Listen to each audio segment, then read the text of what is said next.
So I got Stained stuck in my head. It's Oh. been a while Jesus. since I could. I can't remember the Hold words. my head up Yeah, it is. high. Hold my head up high. It's been a while. God, that ruins my voice. That is so going in the show. That's fine. Great intro. It's been a while. No, my sunglasses. Welcome to the Mandatory Social Interaction Show. I'm your host, Eric, along with the savory insert coin Tim and the tart Ben Burns. Oh boy, we got the whole panoply of flavors. How you guys doing? It's been a while. It's been a while. We're doing all right. Or at least I'm doing all right. How are you? I'm doing well. I'm doing pretty good, guys. So, the first thing on the list here is where the heck have we been? Oh man. It's been like, I think we missed like 3 weeks in a row, or at least two, but I think it's three. Yeah. Yeah, it's been a couple. End of summer activities tend to pile up, at least for me. So it's like last week, I was somewhat available, but I really just was not. I didn't have the energy to do anything. I think I slept most of that day. So yeah, we talked about it, and we were just like, yeah, it doesn't have to happen this week. It's, personal energy and stuff is more important. Yeah, absolutely. And Tim was, let's see, Tim went to PAX. Then Tim had a birthday, some kind of BS, I'm not sure what kind of crap that is.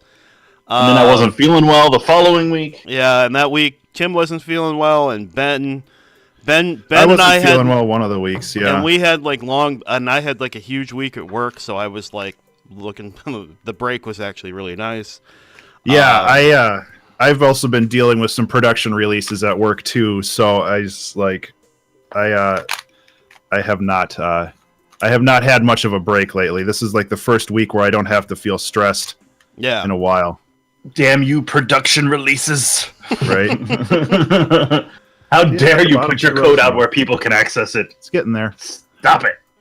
Ooh, Rubik's cubing it up.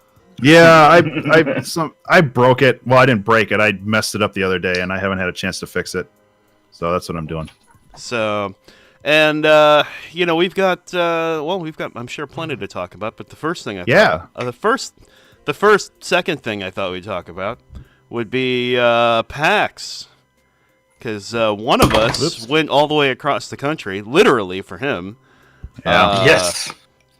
I mean, It pretty much from corner to corner. 5.5 hour flight. Yeah, from Sarasota, Florida to Seattle, Washington, via Atlanta, Georgia. It was pretty cool. It was a really interesting trip, and coming from a content creator perspective, it was a massive, energizing shot to myself. Yeah. That's good to hear.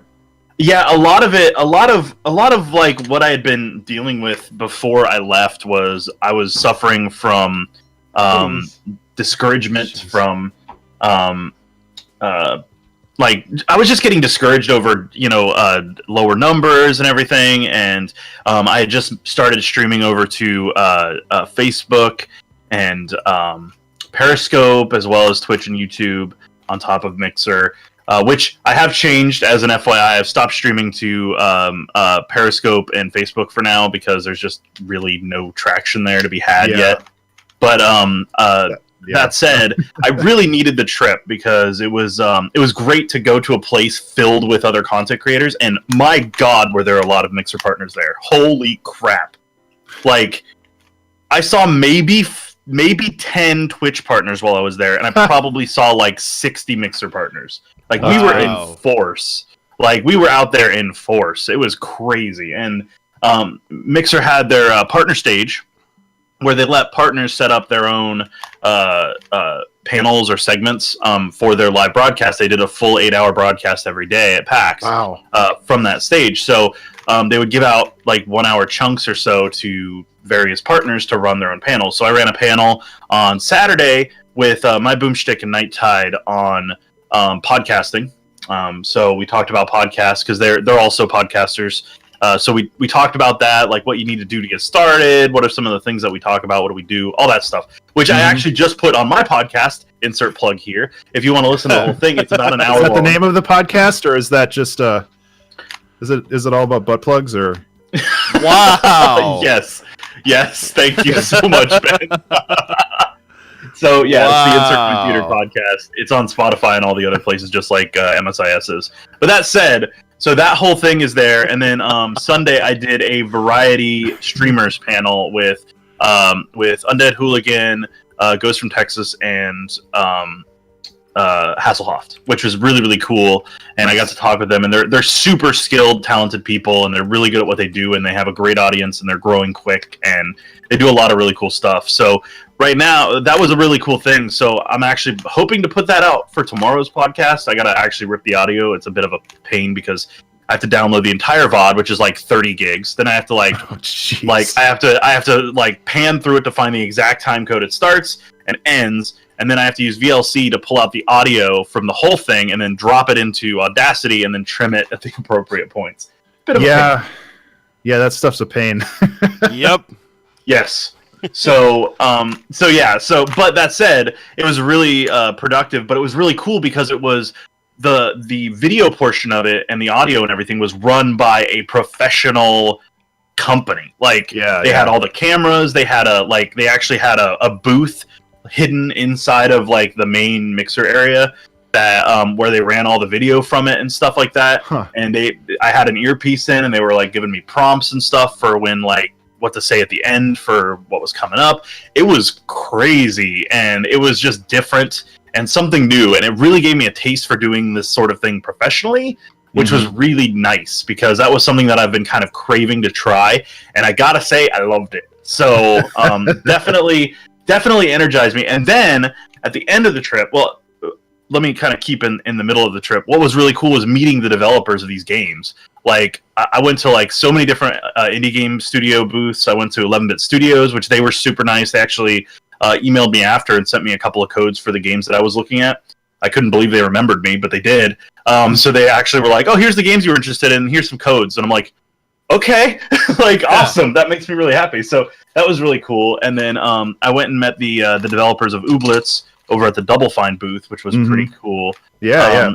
And I saw the Behemoths booth, and I talked to a whole bunch of people from just various companies. There were just so many people represented there, and big and small booths under publishing companies, under their own little tiny corner little stands where they were had a couple game consoles set up and you could play it and things like that. So I found a lot of games that I'm very interested in and looking forward to coming out. That'll be really fun to play on stream. And I got to make some really cool connections with people from all over. I went and I talked to the Rooster Teeth folks over at the Bendy and the Eco Machine booth, and met their community manager and a couple other people, which was really cool, and got to know them a little bit. And it was a really good way to make a connection with some people that you might not otherwise have had an opportunity to. So cost-wise, it was expensive, but it was well worth it.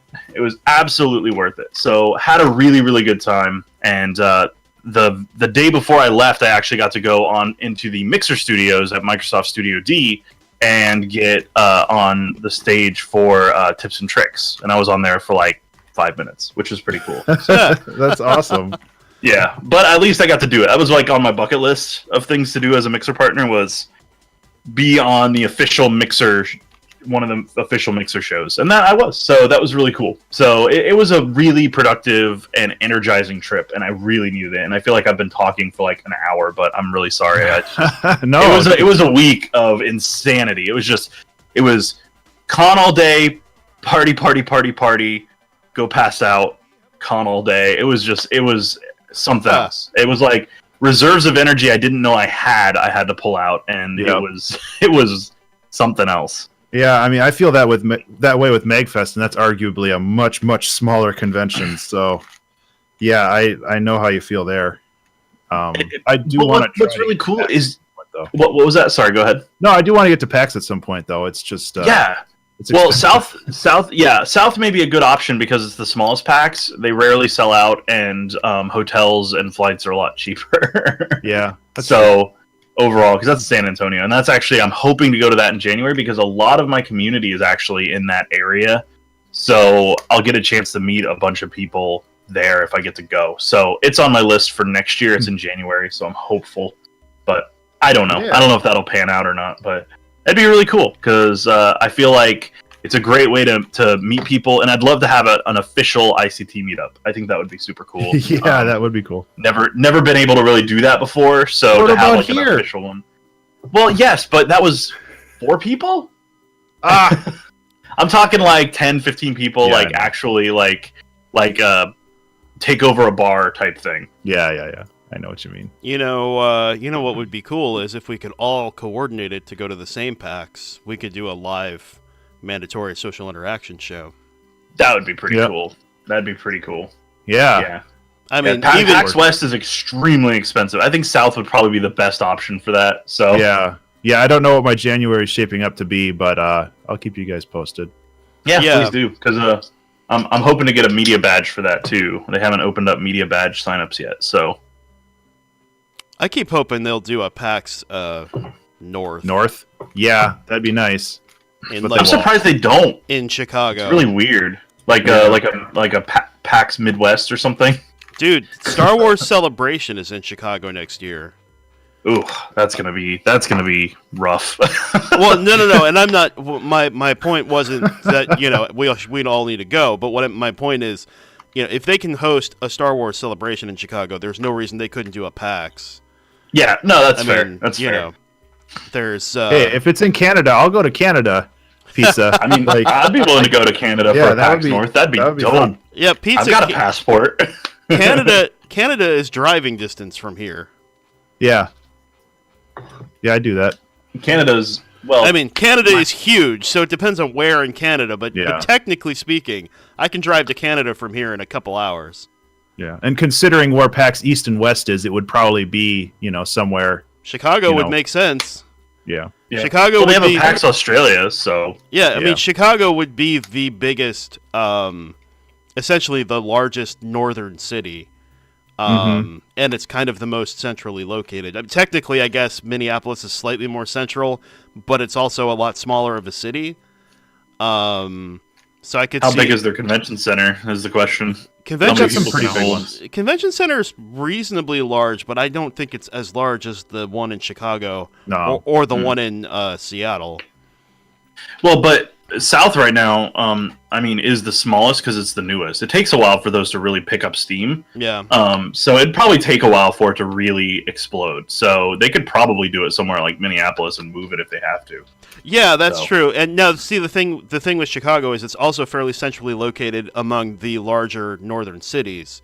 So Minneapolis, it's an 8-hour drive from Minneapolis, which isn't terrible. It's it's Indianapolis is not super far from Chicago. Milwaukee's not far from Chicago. Like, Chicago's kind of a big hub, mostly because it's driving distance from a lot of places. Mm-hmm. Yeah, that would make sense. It would make good sense. Man. So it was a really, really cool trip and very productive, very fun, and I just can't wait to go again. I really can't. It was pretty awesome. So that's great. Definitely no regrets. Yeah, it was a blast. That's cool. That's awesome. So let's see what else is going on. Ben, you just dropped a new single. Yeah, I did. It was from a community challenge on Discord that I continued to work on for a while, and now it's out on Spotify. Spotify.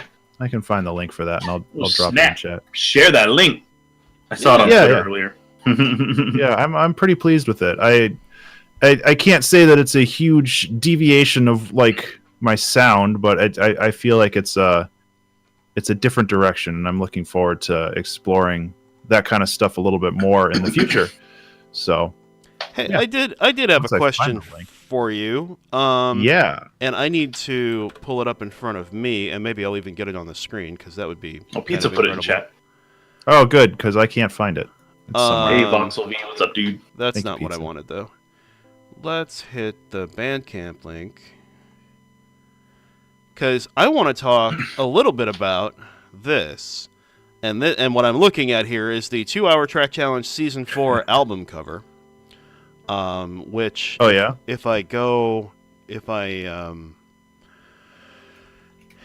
get smart here, I can put it on the screen, which would be pretty amazing. Here it is. There we go. Kinda. Let's put it above above the overlay. Looks great. Yeah. There we go. God. So you can click on the thing to blow it up. But what exactly? What exactly do you have? I'll be honest with you. I'm curious how you put that together. That's a photo. Oh, well, fine then. Never mind. There. I can't remember where it is, but on the west side of Minneapolis, there is a winery where I assist one of my friends with a gala every year, and they just have an art wall that has those weird planed shapes on it. And I was like, that's a cool picture. And I took a picture of it, and then I just did some color processing and some overlays and stuff. So it's just a photo. Unfortunately, there's no cool effects on it, but it's a neat wall. Hey, that's okay. There's nothing wrong with that. I was curious what it was because I was kind of thinking it might have been something you did in like Blender or whatnot.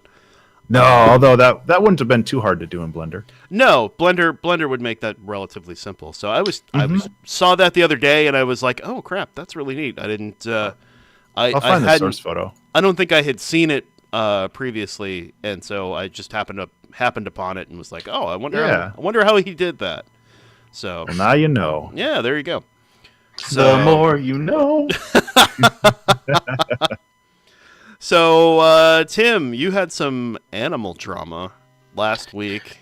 Yeah, so my dog Ash, he's let me preface it by saying he's a rescue and he was abused as a pup. So I will put that out there first so people understand that he sometimes gets stressed out. And so when he sees other dogs, he's never bad around people, but when he sees other dogs, he gets a little stressed out. And so we had him at the groomers with Hawk, our other dog, and so he was he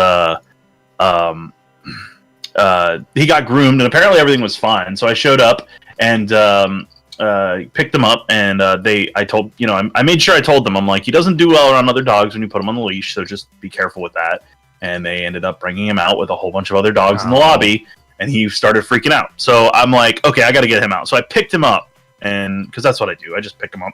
It usually calms him down, or at least I can control him because I can hold him tightly if I need to at a really weird angle so he can't like lunge. So I picked him up, carried him outside, and then told them to bring Hawk out. So they did. So I got him, and Ash is, he's really upset, really worked up, and so we're walking, and I had them both in one leash, and both leashes in one hand, and my receipt in the other, and then they bumped into each other, and Ash just snapped and lost it, and started jumping all over poor Hawk, and Hawk was defending himself, and I was like, oh, Jesus. So I jumped in the middle, and I ended up with, I don't know how well you can see it on here, but... yeah, he didn't go at me. That was me blocking him from taking a swipe at Hawk. But he ended up clamping his jaws around Hawk's head, which left a puncture wound on the back of his head, one on the side of his mandible, and then two lacerations in his ear. So there was blood everywhere, and so like the groomers like rushed out and picked Hawk up and took him in to clean him up, and I ran Ash home. Which he was fine by the time I got him home. He had calmed down. The problem is he just needs time to calm down, and he didn't get enough time to cool down, and I think he was already seeing red, and he was stressed, and because they'd just been groomed, Hawk smelled differently, he looked differently, so in his panic, he just was like, another dog, and jumped on him, and so we went and picked up Hawk, took him to the ER vet, and they were like, yeah, I mean, there's nothing serious. It's not like it was like attempted kill blows or anything. So there's that, and they were just like, we're gonna leave it. We're gonna clean it up, and we'll put some skin glue in his ear to hold that together and let that heal. But everything else, just leave open and let it heal, and it'll be fine. And Hawk has to wear a donut thing, but he's fine. And yeah, it was just dramatic and terrifying, and so it was a rough time for sure. So, well, the problem is, Pizza says, so does this place that you took the dogs to know that they effed up big time? And the problem is that it really wasn't their fault that Ash attacked Hawk. That was my fault. So I bear the responsibility for not separating them earlier. I just didn't think to, because I figured once he was away from the other dogs, he'd be fine, and he was not. So that was my bad. I got to know my dog's triggers a little better, and that's the challenge. So it was a very traumatic weekend, and that was last weekend, last Sunday, and so I canceled the stream that night because I was like freaking out because if Ash wanted to kill Hawk or do real damage, he could have, because Ash is twice the size of Hawk, and Ash has like the strongest freaking jaws I've ever seen. Like, I give him rib bones, like cow rib bones, and he'll actually like snap them in half with his teeth. Like, he's that strong of a chewer. So if he really wanted to cause damage, he could have. I don't think he intended to do what he did. So I don't blame him. He's not a bad dog. He's still a really good dog. It was an unfortunate series of events that led to that, and it was a very exhausting day, that's for sure. Because we were at the ER vet for like 3 hours, and I was worried, and it was a mess. So that was why I didn't do a podcast last week either. So I'll probably be rehashing the story on my podcast tomorrow as well. So, but yeah, so that was what happened. So it's so it's like it's one of those things that you just got to be aware. Like with my dog having an abused, abandoned, rescue, he's got a lot of baggage that we just have to be aware of. So yeah. Yeah. So, well, yeah, I'm glad you talk about that, and then it's like our cats are fighting over there, so that's why I'm trying to keep an eye on them. But yeah. Oh, my cats fight all the time. It's a daily occurrence. Oh yeah. They don't hurt each other. They just get mad at each other and hiss and swat, and then that's about it. Yeah. And that's fair enough, Pizza. Pizza said they were the ones that left Ash in a messed up state to be on edge, and by not listening to my warnings. And that is true, but I think the takeaway for me is that we just got to separate them. Yeah. In their appointments. And that's the easy fix. Yeah. So yeah, so lesson learned. I just got to be more cognizant of what's going on. So it was a rough day that day. So that's my story. I thought I'd share. I can't remember how to fix my Rubik's Cube. I'll have to look it up. Oh no. Oh well, that's fine. Do what Hambram said and pull the stickers off and put them elsewhere. No. That's the cheater way. I'll figure it out. But yeah, for those wondering, Hawk is recovering nicely, and he'll be out of his donut of shame within the next couple days, I think. That's I was gonna say, from what I understand, both dogs are actually fine. Yeah, and they seem to be getting along better now, actually. Believe it or not, which is weird. But I think Ash realizes that he made a mistake because he's been very gentle with Hawk, and every time that he goes to be his normal rambunctious self, like he does the whole dominant humping thing, he earlier was he was thinking about it, and he because we can tell, like his tail wags really fast, and then he puts his head on their back, and then he gets ready to get in position, and he actually did that, and then sniffed the injury on Hawk's back, and then was like, okay, and then moved away and didn't bother to mess with him anymore. So that was something, I think. Maybe he does realize he did something wrong. So I hope he learns from it, and maybe he'll be able to control himself a little more. But I don't know. He's a little damaged, and I don't mean that in a bad way or a negative way, but he had a lot inflicted on him as a pup. We think he was beaten by somebody with a broomstick or something because he's terrified of broomsticks, and left him in a box by the side of the road or something because, again, he's terrified of boxes. So yeah, he's had a rough life as a dog, and then he had parvo, which usually kills dogs, and he survived that. And then he had a hernia as a puppy, and he survived that. And then he ended up getting pneumonia before we got him. So Yeah, he's a tough dog. He really is. So yeah, he's a fighter, that dog, which, I mean, obviously, poor Hawk.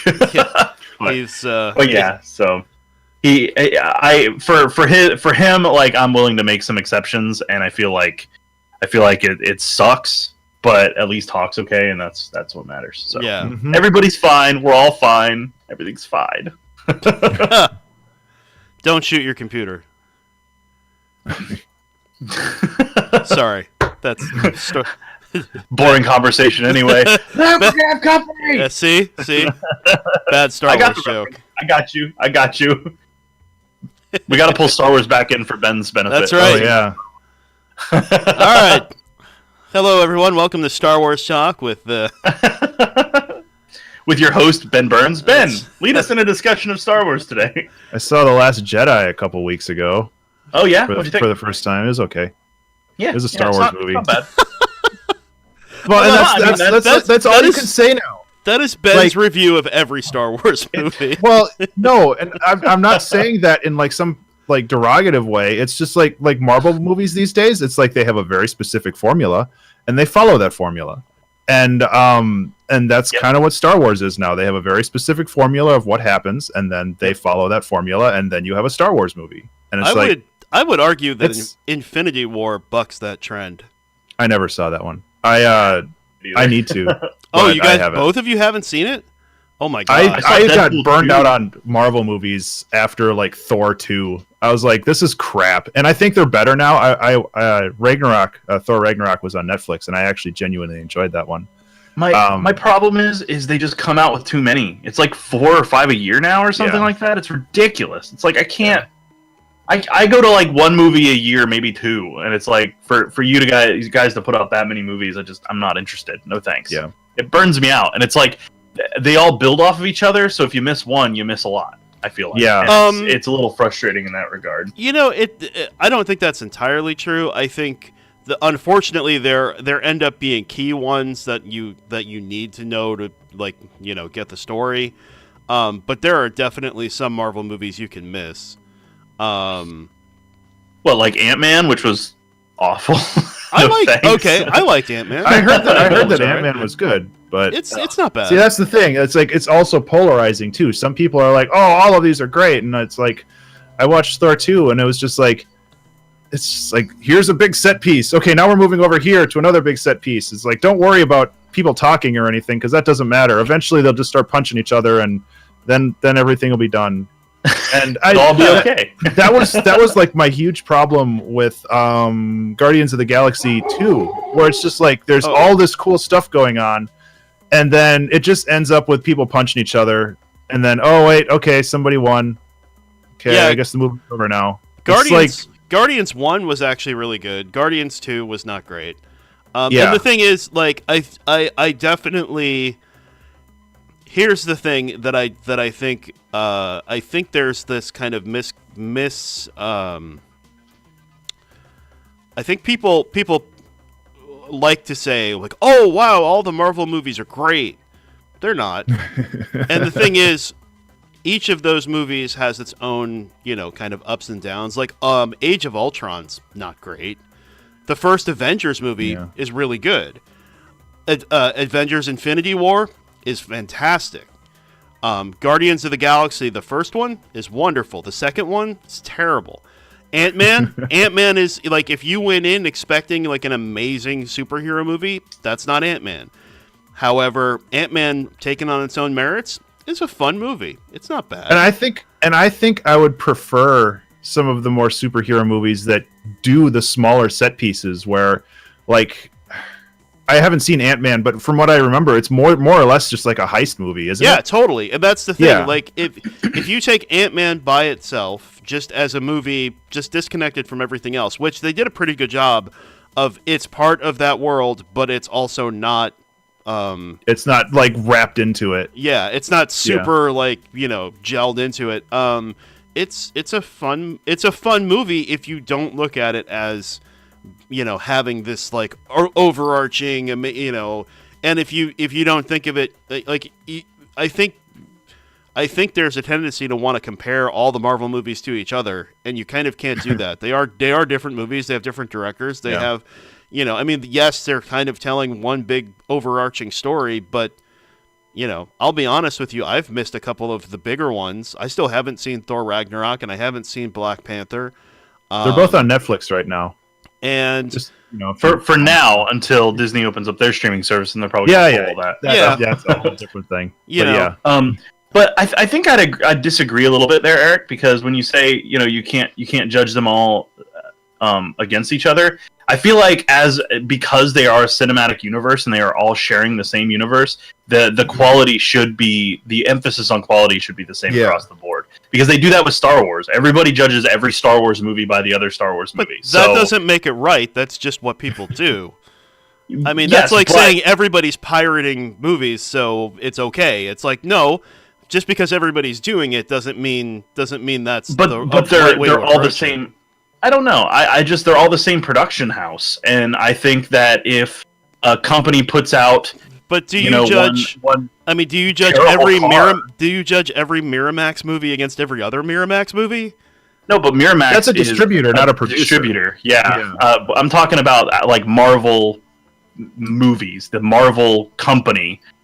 Okay. Disney's the distributor, but Marvel is the company. So if Ford puts out a car that explodes every other year, they're not going to be. Everyone's going to be judging them based on that. That's what I'm getting at. They stopped doing that in the 70s.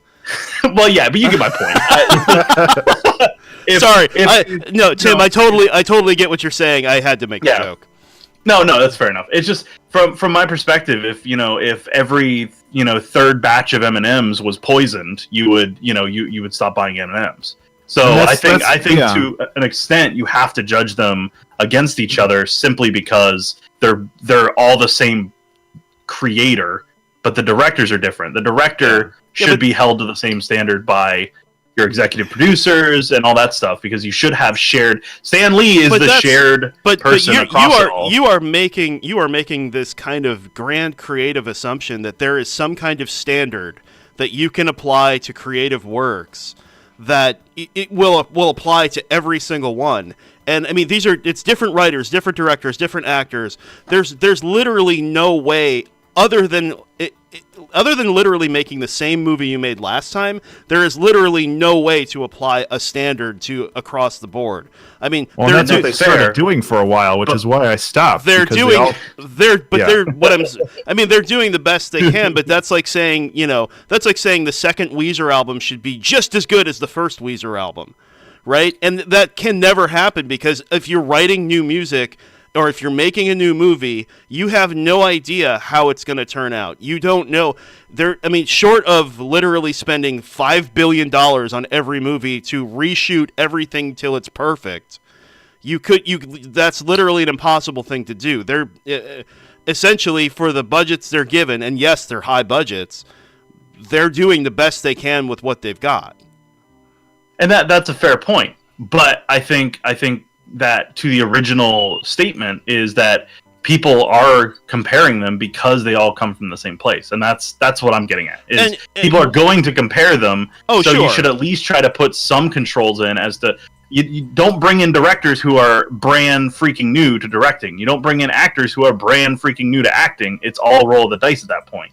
You gotta hedge your bets and make sure that what you're creating is up to snuff. And in all fairness, I'm pretty sure for most of the Marvel movies, you're not talking about like rookie directors, rookie actors. No. Aren't they doing that with the Star Wars spin-offs? Yes. And they're bringing like new directors. And, if you look at what happened with Solo, they ended up pulling him off and putting Ron Howard on, and they've done that with the actor every single. Actually, I liked the actor in Solo.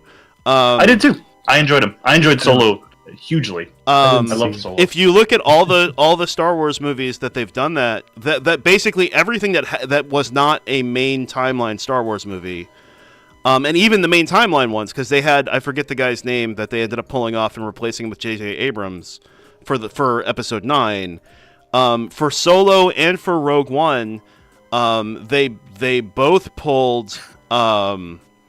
They had different directors, and they essentially had to kind of pull them back Gareth Edwards was the director of Rogue One, and once shooting was complete, they basically pulled him off the movie.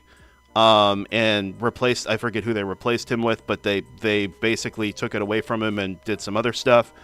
And then same thing with Solo.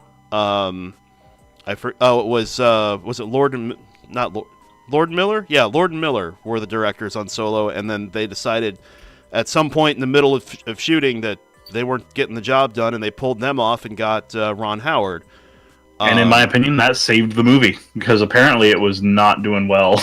Apparently it was not doing well. There's an unfortunate reality there, though, is that we'll never know.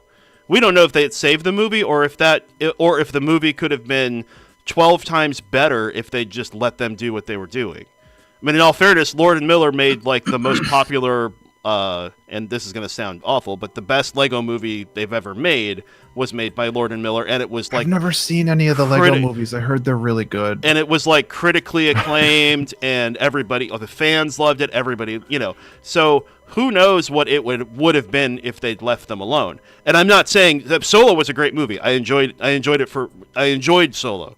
So I'm not trying to say it was bad, but at the same time,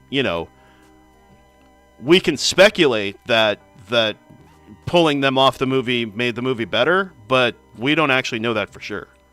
Well, I would hope that the people in charge of the film would know that it's not going well. So that's where the assumption comes from, because people smarter than me made that decision. So you would have to give it to them instead of worrying about Solo is point of view. Yeah, except that Solo is the lowest grossing Star Wars movie ever. There's a reason for that, and that's because Star Wars fanboys are petty. That's the main reason for that. So, hey, look, let me just put that out there. That was the Star Wars fans, because internationally it did extremely well. So that should tell you that American Star Wars fanboys ruin everything good in the world. Oops, I dropped things. Knock things over. I'm so passionate. I'm so passionate today, guys. That coffee, it's kicking in. But see, here's the thing. So Solo not grossing well affected all the other anthology movies, because now because Solo didn't gross well, they canceled Kenobi. They there was a Boba Fett movie that was supposedly look, I'm not saying it was a good idea, but there was a Boba Fett movie they had been talking about. There was a bunch of stuff they had talked about making that they basically said that's all on hold. We're stopping production on everything because Solo didn't make its budget back. You probably know the answer to this. I don't, but do you think they're actually going to stop at the 9 core episodes? Because that was the original intent, where it was like 3 trilogies. It was like no way. Well, and they threw out. I was just going to say they threw out George Lucas's 7, 8, and 9. Also, the 7, 8, and 9 we're getting now are Disney's version of that. Disney's. Yep. Okay, I didn't know, so that's good to know. Yeah, and what they're doing is rather than having it written as a whole cohesive thing like 7, 8, and 9 were originally written by Lucas, they are written as they come up. So that's why you see such a weird disconnect between 7 and 8. Yeah. I don't really want to. I mean, I could go into spoilers because it's been like a year, so it's like that's like also on Netflix too. The only reason I watched it is because it was on Netflix. I'm thinking, and we could go into spoilers because we've all seen it. So I don't think it's I don't know. Spoiler alert. But like killing Snoke, ruining Phasma, another episode. All that stuff was decisions made right before they started filming. Like they wrote the screenplay before, because they undid a lot of the crap that they set up in 7, and that was mostly like Abrams is doing and things like that. So a lot of that stuff is unfortunate, because it definitely affects, because each director again has their own view for it. And the original trilogy were all 3 directed by different people. Yeah. So, but it's a cohesive story.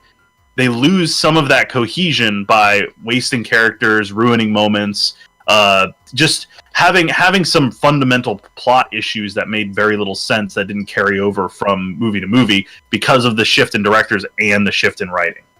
So that's my issue, is because when they threw that out, that caused a fundamental difference in how the trilogies feel.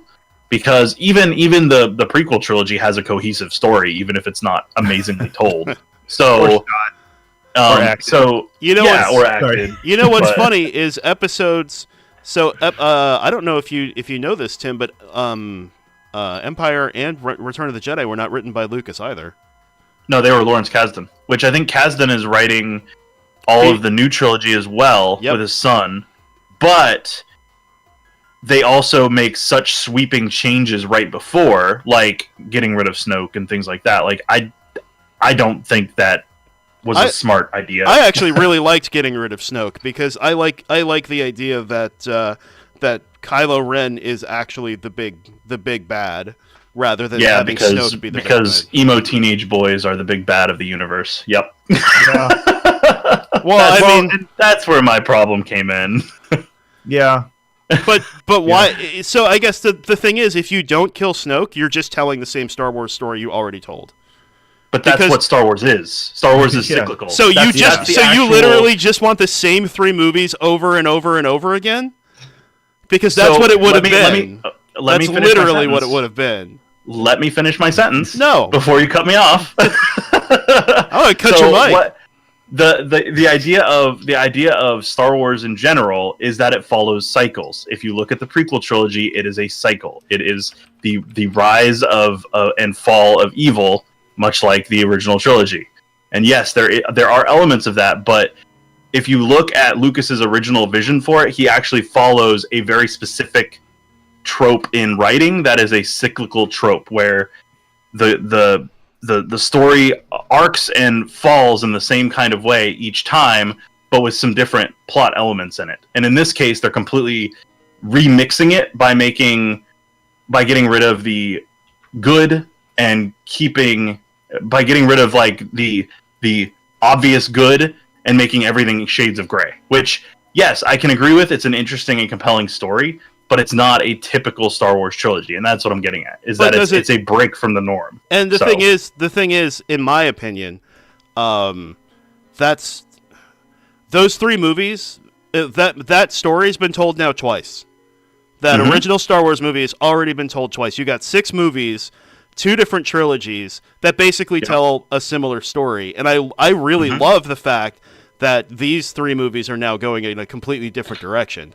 Because I love it too. In my opinion, Star Wars movies, essentially, if you just keep telling the same story every, over and over and over again, and it never progresses, then what's the point? Star Wars is supposed to be a giant universe, and we keep telling the same stupid story. That's stories. why it was supposed to end at 9 episodes. Yes, exactly. And that's Ben makes a really good point. We haven't hit 9 episodes yet, Ben. Yeah, but we've already flown so far off the rails from that original formula that it's going to open it up for a 10th, 11th, and 12th, and then a 13th, 14th, and 15th, and then... and that's my issue. Disney didn't buy it to not make money on it, guys. No, yes, I'm aware of that. This trilogy would have worked just as well if it was a completely separate trilogy without any ties to the original 2 trilogies. Sure. It would have worked just as well.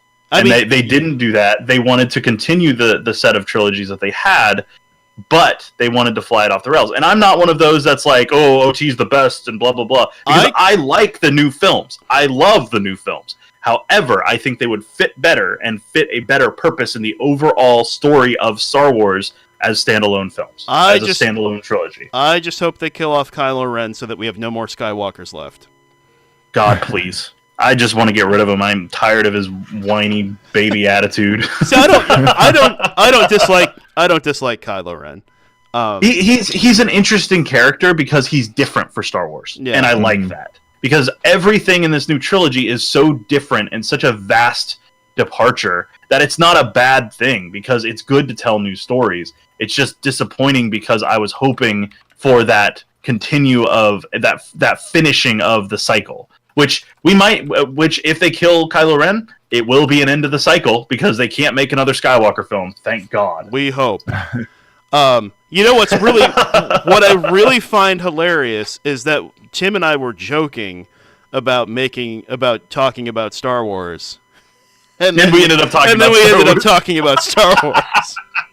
Yeah. Well, because I think my favorite thing about Star Wars is the fact that you can.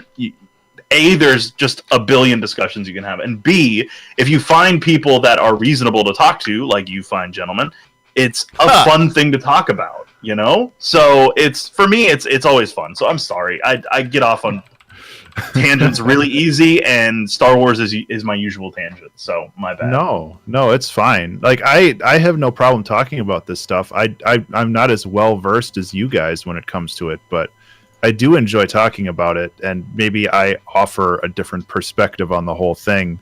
But like the idea that there were 9 episodes and then that was going to be it, and I understand why there isn't, because there's money and there's a lot of money, and but from an artistic direction, I like the idea of telling the same story from different perspectives in different times with different people, just to be like, hey, this stuff happens over and over and over, and that's just kind of like human nature. But where was I going with this? I can't remember. But the idea that that they are moving beyond that and having different ideas, I liked the idea of Kylo Ren. Yeah, he's a bad guy, and and Rey. I really liked that idea, like that one moment in The Last Jedi where they're like, let's team up and let's create a new, completely different idea of what the Force is. Yeah. And I really wanted that to happen because I think that would take the entire universe in a very interesting direction that was definitely not explored before, where it's not governed by, oh, I'm a good guy and I have to do good stuff, or I'm a bad guy and I have to do bad stuff. Right. It's governed by these people who have very different ideas of how to harness this Force, this energy. And then they're just like, no, I'm still a bad guy. I go away. And it's just like, oh, well. Yep. I'm hoping in episode 9 there's like some resolution to that, because I think that, I mean, obviously episode 7 was building on that and episode 8 was building on that. Like there's definitely some kind of connection there. And I really love the idea of like this story resolving as, the Force is not necessarily a good or an evil thing. It's just a thing. And these characters that are governed by the Force have to come to terms with that. And, Absolutely. And I think that there's really cool story points that can be told there. And what's interesting about that is that really doesn't fall far outside of what Star Wars was saying to begin with. Since there's a light side, the light side and the dark side of the Force, I mean, you could arguably say the Force is the Force, and what you do with it makes it light or dark. Yes. So in the expanded universe, the whole idea of Shades of Grey was built right in. Like the people, the idea that the people who are the good Jedi aren't always good, and they make decisions that hurt people, and they are flawed just like everyone else. And I mean, the Sith, who are evil, they do a lot of evil things, but they also will, they have feelings and emotions. No. Right. Soup kitchens, and there's a lot of talk about balance and all of this other stuff. And the idea of balancing doesn't necessarily mean everybody has to wipe each other out, but just find a middle ground. And I like that. There's a video a long time ago, a couple of years, from Mikey Newman talking about the balance, and the balancing the light and the dark side and all this other stuff. It was very, very interesting. I'll try to find that link, but it was a good talk about, like, well, we can't have the good guys win because then there wouldn't be balance in the Force. Like the good guys and the bad guys either have to win or lose. It's like either mutual destruction or mutual agreement on, how to resolve these differences. It's not something that you can just, like, you can't win this battle, because if you win, you still lose, because then there's no balance. Yeah. Right. Yeah. So I'm going to try to find that. 100%. Yeah. So now we've solved Star Wars, guys. This is great. Yep. This is amazing. Yep. Show over. I will post the link in the chat. It's called Mikey Newman Pontifications on the Force. I think I've shared it with both of you in the past because I know you're Star Wars guys. I'm pretty sure I've seen it. I think I've you shared it. Probably seen it as well. Yeah. And if you're not watching Mikey Newman, you really ought to be. I haven't seen his fantastic. Stuff lately, but I know that he's still very great. Good content. Still great. Yeah. Still the same. Especially the movies with Mikey. If you're not watching movies with Mikey and you're a movie fan, get off your ass.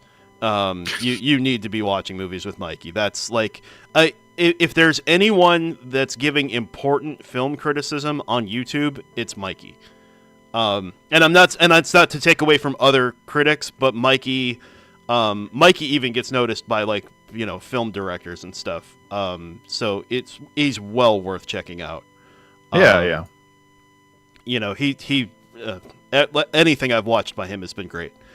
Anyway, I got a new phone. You got a new phone?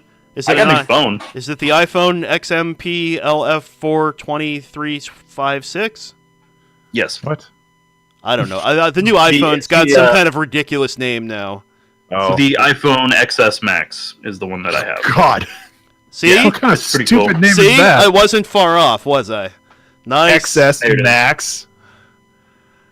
Yeah, because the XS is an inch smaller, so the Max is the big one. Oh, God. I hate humanity. Yeah, XS Max. Voxel beat me to it. I think it's supposed to be 10. I think it's supposed to be 10S, but yeah. Yeah, isn't it? I mean, it sounds like XS. I thought that's what you were talking about initially. No, they actually. I mean, everybody that I know calls it the iPhone X. So. Well, no, the iPhone X was the last one. Yep, and then the XS because they always do like 5S and all that stuff, but it's supposed to be 10S. But nope. Yeah. Whatever. It's a cool phone though. I'm liking it because Samsung has completely turned me off from their phones ever again. So yeah, pretty done with them. Hopefully, I never have to purchase a phone again. So, yeah, what did you say you had, Ben? I have a Pixel 2. Oh, it's nothing fancy, but I have a Pixel 1. That's guy right here. I just don't want to ever buy a phone again. I hate buying phones. Why? I don't need processing power anymore. I think phones have evolved to the point where like they can handle anything that I throw at them that I need. It's like I can open a website and edit some text files on there. It's like that's all I need. It's like I don't need a new phone every year. I don't understand it. Yeah, I don't do because I'm an old man. Tim, when was your last upgrade before this? About a year and a half ago to the 8 Plus. So are you on the every year or year and a half upgrade cycle? Is that a thing? I can be if I want. I mean, I have the jump program as included in my thing, so every year I can go to the newest model of phone if I want, and they'll pay off the remaining balance of the phone that I have. That's so wasteful. Yeah, it is. And I mean, I don't plan on changing this phone. I'm not judging you. I'm just saying in general, like the whole idea where it's just like, hey, just throw your phone in the fucking garbage. We'll give you a new one. They recycle it. They recycle it, but it's just like, it's just like, it's crazy. Who cares? Yeah, I agree. It's very, very wasteful for sure. Yeah, and I'm kind of with you, Ben, in a way with, like, I've had this phone, I guess it'll be 2 years now in, like, November, and the only reason I even got a new phone at the time was we switched carriers, and I couldn't take my old phone with me. So I got the Pixel. I've been very, very happy with it. And I don't see a reason that when this thing stops working, I'll get a new phone, but like there's nothing that it can't do. It takes great pictures. I don't see a reason to upgrade. Like for me it's not an upgrade. I mean, there's nothing there's very little they can upgrade on this thing that's going to make a difference. I mean, a little bit more. Mine supposedly has an optical zoom. All right. Ooh. Oh boy! Let's just throw this away right now. Let's go. Throw the garbage. We're getting a new one. I have a Canon DSLR for that. I don't. It's got a giant optical zoom. I have 2 optical zooms for it. What do you need a zoom for these days? But like, I want to get a DSLR for my camera. Yeah, DSLRs are fun. Streaming. I'll sell you mine. But yeah, that's an expensive webcam. I mean, that's the thing. The thing is, you don't really need a zoom. I mean, zoom with your feet, as they used to say. That's what you do when you have a prime lens. It's, you walk a little closer. There's your zoom. Unless you really feel like zooming in on those mountains out there, which always looks great. Yeah. Yeah. I took a really cool picture of Mount Ranier, so you know what? Eat me. All right. Wow. That episode title is just writing itself here. I took a picture of Mount Ranier, so eat me. Is that the episode title? No, it's gonna be Tim v. Eric. No, Tim v. Eric. I like a. And just so you guys know, just so you all know, we are friends and we get along really well, but we're allowed to disagree. Tim is so full of crap. We can't stand each other. When we're in the same room, we're in opposite corners. Tim, your Discord keeps like kind of freezing up, and it froze in a really great spot right there. It keeps doing that, yeah. It's not doing it on my end, so I think it's on yours. It's only you though, because Ben. I know. Ben keeps. Mine's not doing it. I'm watching Discord, and it's not doing it. Yeah. I don't know why it's doing that, but Discord's like, you're a Discord partner, you get the worst connection. Have fun. Oh, good lord. So anyway, no, Tim and I are unfortunately friends. Yep. Frenemies. Frenemies. No. Maybe that's the title of the show. Frenemies. Frenemies. I don't know. I'm kind of leaning towards. I took a picture of Mount Rainier, so eat me. That's pretty good too. I do like that one. So, all right. Well, I think this is probably as good a place as any to wrap it up. We've kind of run out of steam here. We've reached our social interaction quota, as you can tell. So, Tim, where can folks find you on the interwebs? You can find me on Twitter at InsertCoinTim. You can check out the Discord where the ICT community hangs out, discord.gg/ICT. You can find me on Mixer and Twitch at InsertCoinTheater. And I'm also on YouTube. If you just search for InsertCoinTheater or type in youtube.com/InsertCoinTheater, DOTCOM, because for some reason InsertCoinTheater was taken, you can get to me. Ben, how about you, man? You can find me on Twitch, Twitter, Patreon, and YouTube at Ben_Burns. That's BURNES. Alrighty, and I can be found on Twitter at ZaxaCMK, on Twitch at twitch.tv/ZaxaCMK, and on YouTube at /EricKleinCreate. The show is available. Oh, and may I jump in here real quick? Sure, go for it. I got to plug my podcast because if you're looking for something else to listen to, anchor.fm/ICT. Absolutely. Also, this show is available on Stitcher, Google Play, iTunes, and wherever fine podcasts are sold. Our website is mandatorysocial.com. Our streaming overlay was created by Maris, MIntrovrt, Alicke. You can find more of Maris' stuff at marisalicke.bandcamp.com, and say hi to Maris in the chat. Although I don't think I saw MIntrovrt today. Theme song is Protofunk by Kevin Macleod. You're hearing it right now. Incompetech.com is where you can find that. And the background music, as always, is by Benjamin Burns. Find more at abstractionmusic.com. Special robot moves by Insert Coin Tim.